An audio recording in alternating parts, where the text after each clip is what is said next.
به نام خدا. سلام، من گراندو هم الانم تیوی رومه. نه یعنی اینجا تیوی رومه. نه یعنی اینجا کانال تیوی رومه.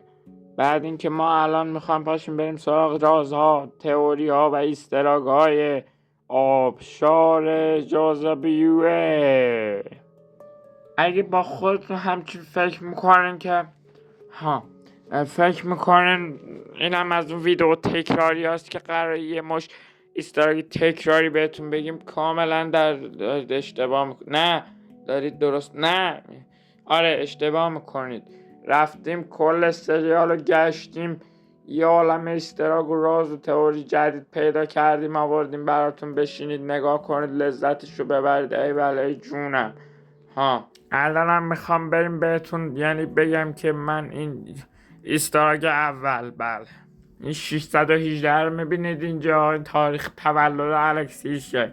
بعضی فکر میکنن شیطانیه ولی این 18 6 تاریخ تولد اون دیوونه خلوچل روانی. خب بریم ایستراگ بعدی بهتون بگم که راجع به اون مصطفی نه یوسف نه این یاروه ادیتور خرینو بیار پایین. بله بیار پایین. آره آفرین بذار اینجا. خب این یارو تو قسمت اولم بوده، بعد داشته میگشته دنبال آتش‌خال زمانی خودش. خب ایستراگ بعدی شما اینجا اچو میبینید، تو صحنه بعدی هم اینجا اچو میبینید. بله خیلی ها نمیدونن چیه، چرا داری زیر میزنه؟ خب معلومه چیه دیگه. الکس هیرش.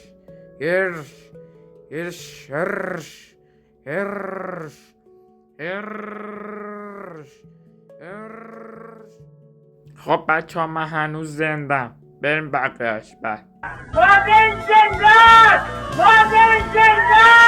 شما فکر میکنید این صحنه از آبشار جاذبه شبیه کدوم صحنه از کدوم سریاله؟ نه یعنی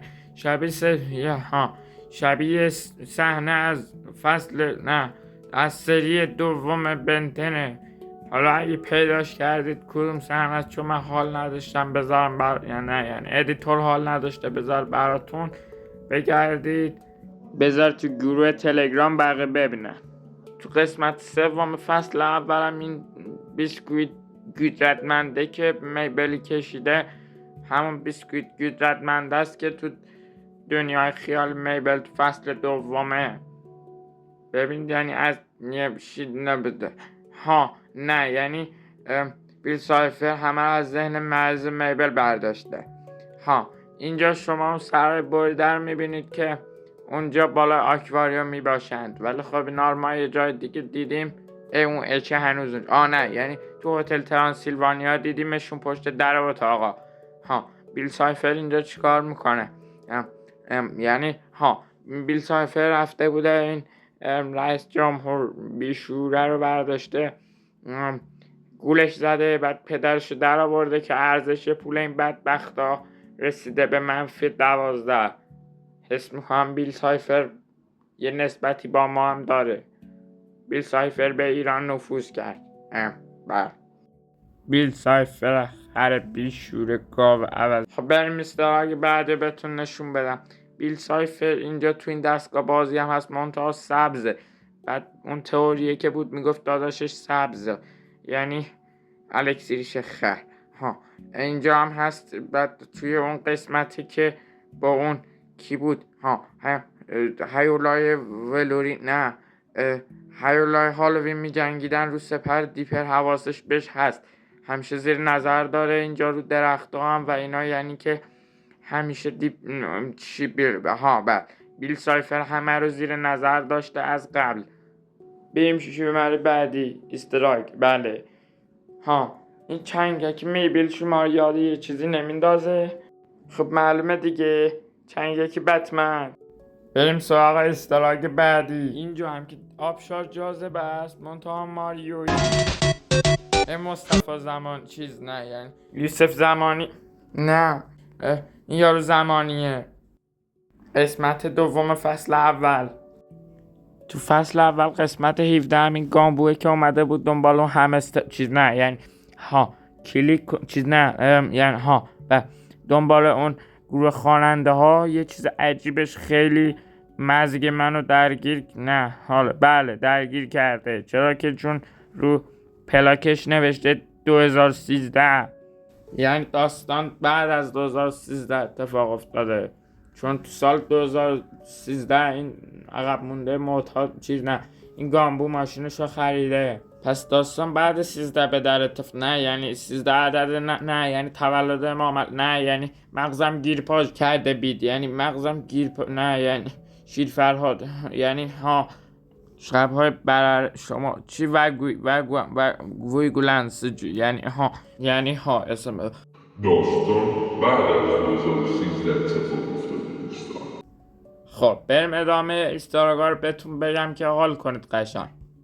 این چیز بیلسفر بیشور اینجام هست، یعنی کف فرشه، بعد اینجام هست دوباره، یعنی بله، و اونجا منم اینجا، یعنی اونجام هست. ولی چیز عجیب دیگه ای که هست اینه که اینجا نیست. چرا اینجا نیست؟ یعنی بعد اینکه دستکش استن، یعنی همون نه یعنی همون لیوان، نه گرانده منظورش اینه که دستکش متعلق به استنفورده چون 6 رنگ پشت داره و قبلتر از اینکه به داستان وارد چه بهش اشاره شده. استراگی بعد راجع به این بیشرفه که هر دفعه یه شکل طراحی شده و یعنی یه بار این وریه یه بار اون وریه، که البته این چیزه مال اون دوربین استنلیه حتما که باش این بر اون بر رو میدیده زده، یعنی دید میزده، که بعد هر دفعه یه وریه. اگه بزنید عقب نگاه کنیدم نوکشم کجه، نوکش کجه، مرغی که انجیر میخوره نوکش کجه، نوکش کجه، مرغی که انجیر میخوره داشتم نوکش کجه. قسمت های آخرم که این بندگان خدا سوار ماشین میشن، هر لحظه شکلی میشه. عجب سوسیسی، همش گوشته، به چی گوشته. خنده میزنن میشن، یه بار هم انیمه میشن. یوماگا سامای، اونا کیان اون پشت، و اون موقع که به آدم تبدیل میشن تبدیل به الکسیچ و خواهرش نمیشن. تو این سکانس هم داره میگه که تو آخر زمان مصطفی زمان نه پول هیچ ارزشی نداره و مجبورن بتمنا رو آتیش بزنن بخورن کرونا بگیرن. اینجا هم که گل بریزین رو عروس تو ما، رنگ کمون قشنگه، صابونه ودعن، فقط میبل میفهمه من چی میگم، پس از میبل بپرسید. خب رسیدیم به تیتراژ فصل 2. این از دل با دوستش یعنی با پسرش آشتی کرد. بعد شماره 3 و 4 رو میبینیم که تو جنگل ول دارن میگردن. این رئیس جمهور احمق بیشور گاوه. بعد اینجا هم که پیتزا تمام نشدن یه سوزا میبینیم که هنوزم داره میخوره، خاک بر سرش. بعد دیگه اینجا هم دارن میرسن خونه شون، یعنی رسیدن و اونجا دارید اسم شهرشون رو میبینید تو اون تابلوه اون پشت اونجوریه. بله، که البته رو این کیف هم هست که البته نصفش هست پیدن. اینم یه بخشی از لباس الکس هیرشه. خب ویدئوی امروز هم تموم شد دیگه. من حالا چیزی نداره باشه برای بعدن برم، شاید اگه بخواین یه پارت دیگه من رو دعوت هم کنن که از اونجا بکوبم از آمریکا با هواپیما، که نه پیاده بیام ایران. کی میدونه، شاید گیدن رو دعوت کردن یا عمو استن، من چه میدونم. خداحافظ. میبل کجایی؟ خب ویدیو رو دیدید تموم شد، امیدوارم خوشتون اومده باشه و اگه دوست داشتید لایک کنید، سابسکرایب کنید و زنگوله هم اگه دوست داشتید بزنید. امیدوارم از این سبک ویدیوها خوشتون بیاد. ویدیوهای تمدار، یه جورایی میشه بهش گفت تم این ویدیو آبشار جاذبه بود مربوط با موضوعش.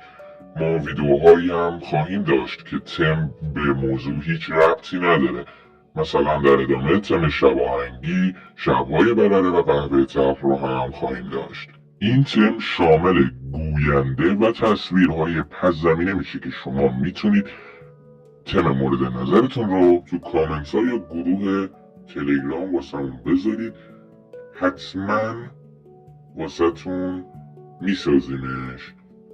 واسه این ویدیو زحمت کشیده شده، امیدوارم دوست داشته باشید. راستی صدای این ویدیوها با هوش مصنوعی ساخته نمیشه. از اینکه حمایتمون کنید خوشحال میشیم. خداحافظ.